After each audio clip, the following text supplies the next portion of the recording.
Okay, listen, let's talk. Let's talk about being a woman on social media. Y'all, I've been in this game for like 20 years now. Ever since, well, MySpace actually first, so more than 20 years. Because MySpace came before Facebook. And that was a whole deal. And I went on my first date with someone that I met off of MySpace when I was 13 years old, okay? But I was part of the first wave of people on Facebook when you needed a university login, and I believe Facebook started in 2004 and I entered university in 2005. So I have been on Facebook for 21 years now, and I've been on Instagram, I think 14 or 15 years. I started my YouTube 10 or 11 years ago, but I had a period of 5 years where I didn't post anything. And now, as you can see, since you are here, I am sharing on YouTube. And if you're on my Instagram, I've been sharing more over there. I've doubled my following in the last 3 or 4 months. So I'm almost at 5,500 followers over there. And here on YouTube, I'm at 343 at the time of recording this. So I just want to talk about this because being a woman on the internet is wild. And I couldn't have done it without a relationship with my higher power, with God, a relationship with sisterhood, with women in my life, a relationship with my own sense of purpose and service in this world, a relationship to my body, with my body, and my body's signals and my body's needs. And I am so glad that I have all along the way in the last 20 years continued to show up here in some way and continued to let it be the great spiritual teacher that it is. Because the internet is really, in one sense, a giant projection screen. We are experiencing whatever it is that we consume by ourselves, right? Letting it impact us, letting it change us, letting it take us into some kind of reaction, some kind of response, right? And seeing what we want to see,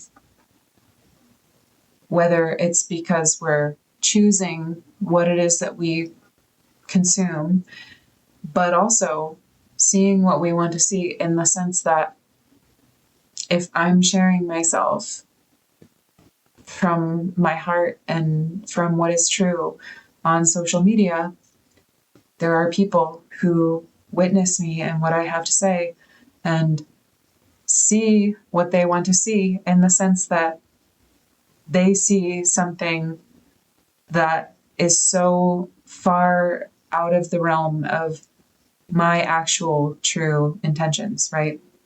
They experience me in a way that has them say really vile things, really negative things, really hurtful things, really cruel things, right? So they're seeing something like that they want to see. And there are people who also experience me and see me in a way that has them feel uplifted and seen, and that has them think differently about themselves and their lives and their relationships, that inspires them, that empowers them, right? And I just think it is so interesting that we have, again, created this giant projection screen. And the more that I have thought about it that way, the more that I have been able to continue to show up here. Because I am someone who used to feel so terrified about what other people thought of me. I used to walk into rooms and immediately wonder what everyone thought of me and immediately assume that people thought the worst of me.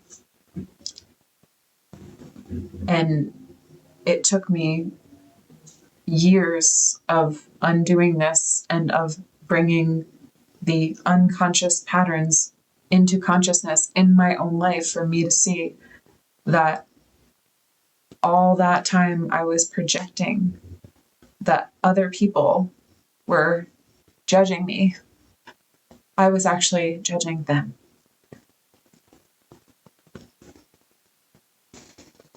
And I was also living in such fear of judgment that judgment was the atmosphere I was living in.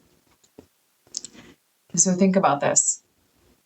If there are people who are watching whatever they're watching on the internet, me or anyone else, and they're sitting there in the comments and they are judging constantly and assessing and picking people apart and criticizing and belittling, what does that say about the atmosphere of that person's life?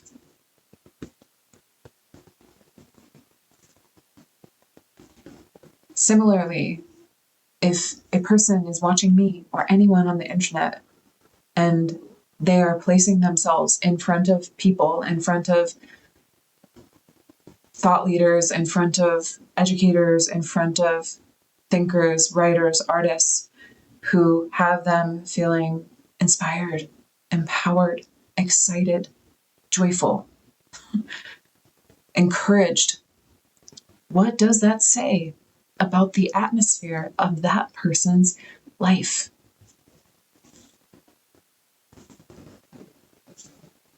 In this way, and many other ways, but in this way, the internet is such a profound tool for transformation, if we let it be.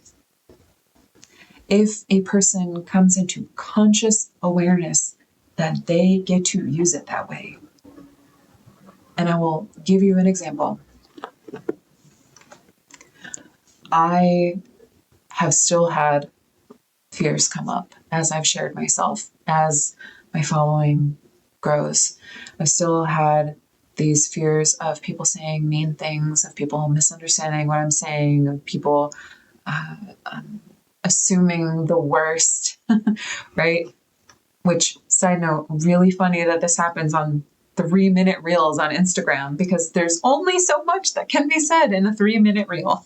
So sometimes it's simply that I can't say everything there is to say on a subject, right? And someone takes issue with, well, but you didn't say this and you didn't say this, and why'd you say it this way, right? And but ultimately,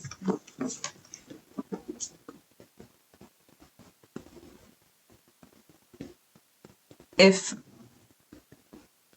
when I feel afraid, when I felt afraid of someone saying something negative to me, saying something cruel to me, when I feel that, when I felt that reactivity,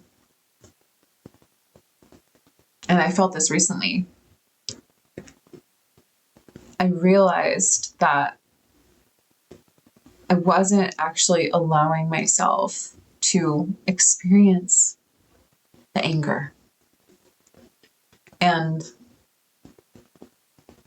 stay with me here, because what I have noticed in myself and in witnessing and guiding others, if I don't allow myself to actually let myself be with the experience of anger, the sensations that I call anger, it will come out sideways in reactivity. And I uncovered another layer of fear the other day when I realized that I have felt so afraid of getting angry and then becoming reactive and defensive with people online, which doesn't feel good for me. I don't like feeling like I'm being defensive and reactive, right? And it was happening until I realized that part of that reactivity and that defensiveness was coming from an inability to just allow and be with the experience of anger. And part of the work that I have done and the work that what I guide other people through is going beneath whatever I name an emotional or sensational experience and actually just being with what it feels like in the body. The heart racing, the blood pumping, the breath shortening, the thrashing, right? And physically allowing it to cycle through. But it was in the pretending, in the trying to minimize and suppress my anger that the reactivity came through in the way that I would answer comments, in the way that I would sometimes message people if I felt upset, which I've done this long enough that I have a degree of self-restraint and ability to restrain myself before I let the reactivity take me. But there are still moments. I'm a human being, right? And I'm just going to continue to be met with all kinds of stimuli as I walk through this world and as I continue to share myself on the internet, And so I had this moment, and being able to see how I was in this repression of my anger, that then it's like, if I'm pushing down the anger and I'm not actually letting myself feel it, guess what? It still wants to come out. Emotions will always find a way to manifest. And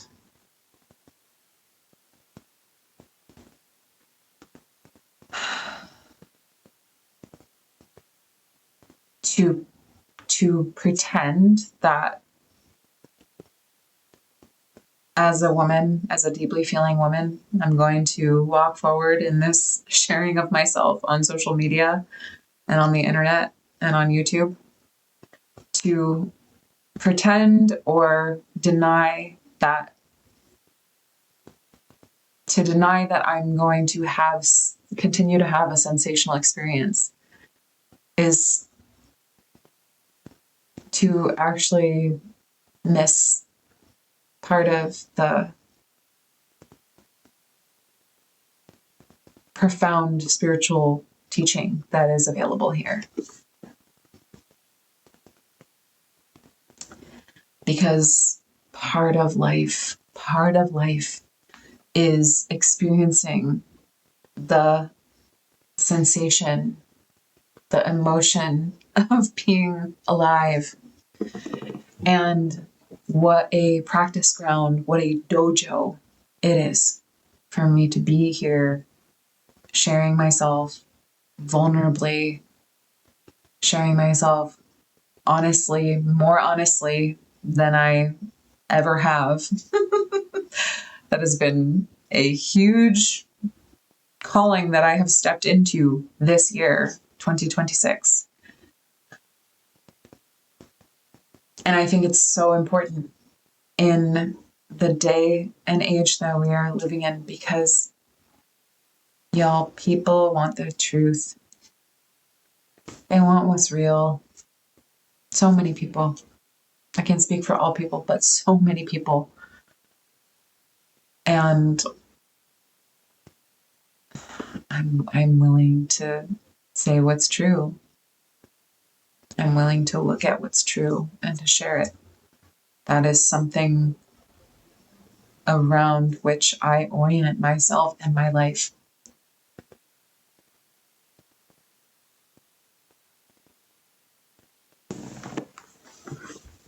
And so this exquisite and wild and expansive and sensational experience of being a woman who is self-expressed on the internet.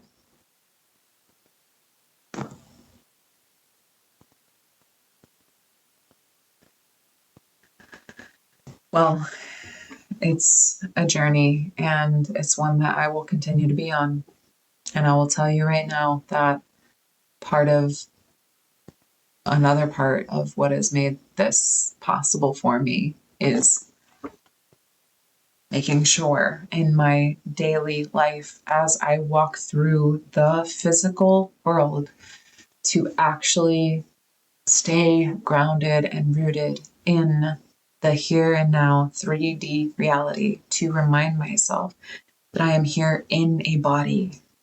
And I share this in prayer aloud to God and in my contemplations throughout the day with myself and with the Lord. May I recognize that I exist inside of a wide and beautiful and magnificent creation, and that this expression that I deliver, this part of my experience and personality that I share on the internet, on social media, on YouTube, that it is such a small part. It is such a small part of who I am.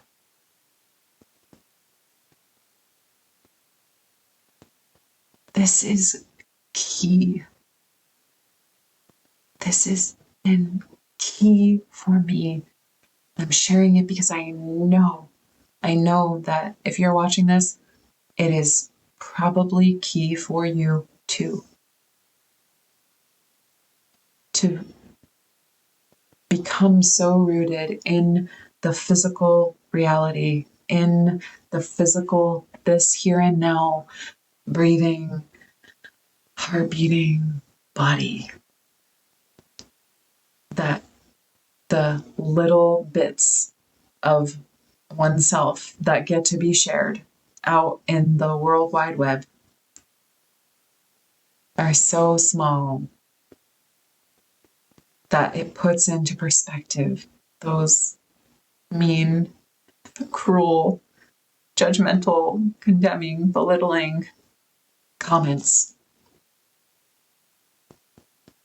That it is a little blip in one's life, that it can feel like daggers to the heart and cause such an eruption of reaction and cause people to back away from sharing out of intense fear, even terror.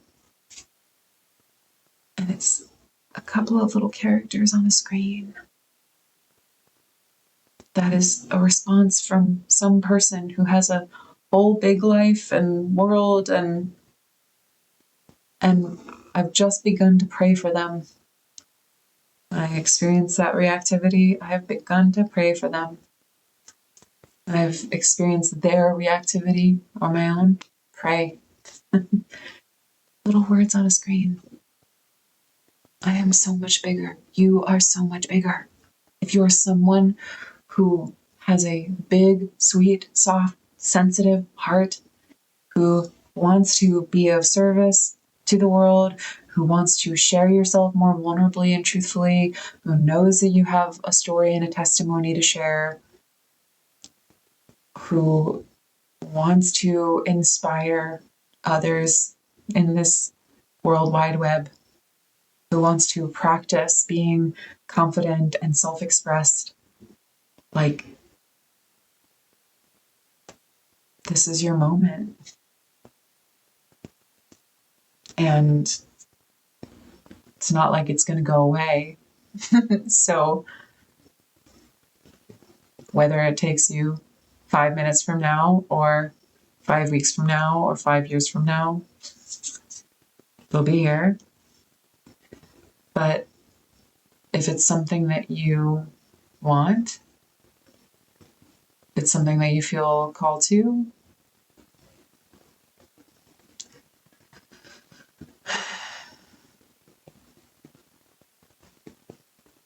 it is a powerful mirror. It's a powerful mirror. It's been a powerful mirror for me. And I feel really, really grateful that I, as I said, have arrived in this place more regularly of being rooted here in my physicality. I have practices of putting my phone down when I'm with people, putting it away so it's out of sight so I can actually be with people. I will sometimes go and take a walk without my phone. I have a practice that I haven't kept 100% of the time, but I'm practicing more often of not checking social media after 9 p.m. I will most often, put my phone away and off and not look at it first thing in the morning because I have an analog alarm clock, right? To remember that if we're here on the internet, it's because we're seekers by nature. We want to know. We want to experience the next horizon, the the next frontier, and this is a massive global frontier that we are still, by the way, just in the beginnings of. Just in the beginnings of. We're still figuring this out together. Amazes me. It's a wild experiment. So if you're someone who knows that you have something, that you have an inkling, that you have something to add to this experimental space, this experimental frontier called the internet, I invite you to trust that. And, I got your back.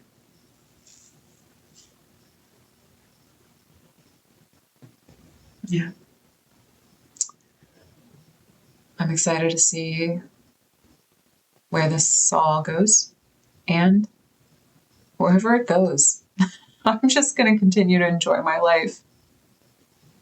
And that feels really good. And may you